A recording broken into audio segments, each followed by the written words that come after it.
going to be looking at today is algebra. And it's thanks to Mr. Black's animated math notes using Mr. Barton's original notes. And we're going to be looking at solving linear equations. So, let's see what this means.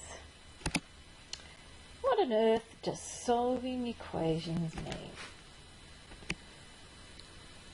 Well, let's have a look at it. Let's look at each of these words in turn. Equations. Well, these are just the same as expressions. That's what we looked at in term 1. But now we have an equal sign thrown in for good measure. So, an expression doesn't have an equal sign. That's what we looked at in term 1. An equation does have an equal sign, and because it has an equal sign, we're going to use it to find the answer. Linear.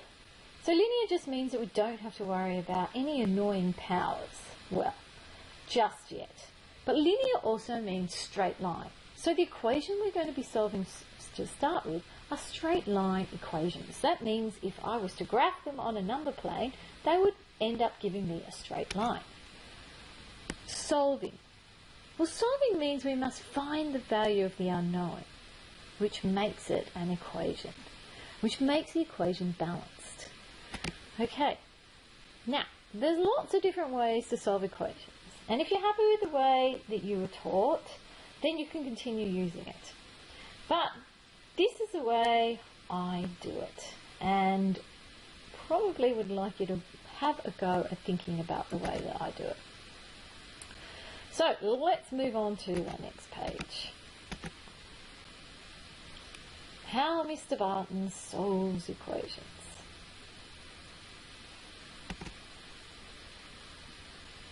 Okay, so here is the golden rule that I like to think about. Whatever you do to one side of the equation, you must do exactly the same to the other side to keep the equation in balance. So the aim that you have is to be left with your unknown letters on one side of the equal sign and the number on the other side. So, the method. What we have to do is we have to do the same thing to both sides of the equation. The first thing is, if it doesn't have it already, you need to get all your unknown letters on one side of the equation. That's the first thing you have to do. Now, to start with, our letters are all going to be on one side of the equation, but pretty soon we're going to have letters on both sides, and your aim will be to first get all the letters together on one side. We're going to begin by unwrapping your unknown letter by thinking about the order that things were done to the letter, and I'm going to go into that in a little bit more detail next. We're then going to use inverse operations to do this until you're left with just your unknown letter on one side and the answer on the other side. And the last thing you're all going to do is to check your answer by substitution. And you should never ever get any of these wrong because you have an inbuilt checking system. By doing a quick substitution at the end, you can see whether you get the answer and whether you've done the question correctly or incorrectly. So, what are the inverse operations that I'm talking about here? So, because inverse operations are the key that allow you to unwrap the surroundings and to find your unknown, you need to know what the inverse operations are. So they are just the operations that are the opposite of each other. And as such, they can cancel each other out. Okay, so first of all, let's look at what the main inverse operations are. So the opposite of plus is minus, and the opposite of minus is plus. Well, that's something you already know. The opposite of times is divide, and the opposite of divide is times. You already know that. The opposite of square rooting something is to square it, and that's what I've put here, to the power of 2. So now I'm going to set out the first few examples, which may seem very long and painful for you, but what I want you to do is, if you can follow this understanding, you're going to be able to solve any equation that you ever see in front of you, and you won't be scared and you won't find it hard. Let's look at it. Here is my first example, the only one I really want to talk about today. Okay, here we go. Now, our unknown letter is P, and it appears on the left-hand side, so we don't really need to do anything with letters. Okay? And there's no negative sign in front of it, and there's no fraction, so we don't have to do anything at all. We're just going to have a go at solving it. So here we go. The first thing I'd like to think about is what has been done to the letter P. And if I think about it, P has been multiplied by 7 and then 3 was subtracted from it.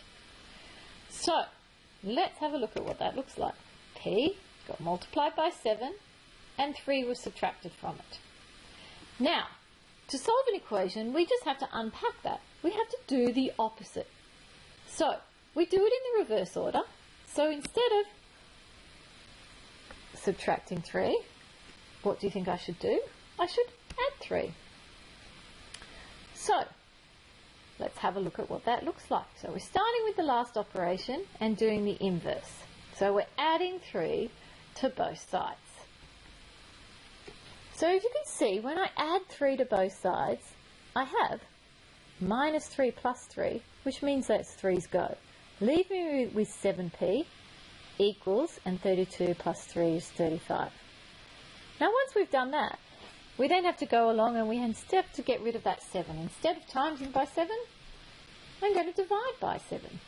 So if I divide both sides by 7, let's have a look at what I get. Dividing by 7 cancels out the 7. And if we can see here, those 7's cancel each other out.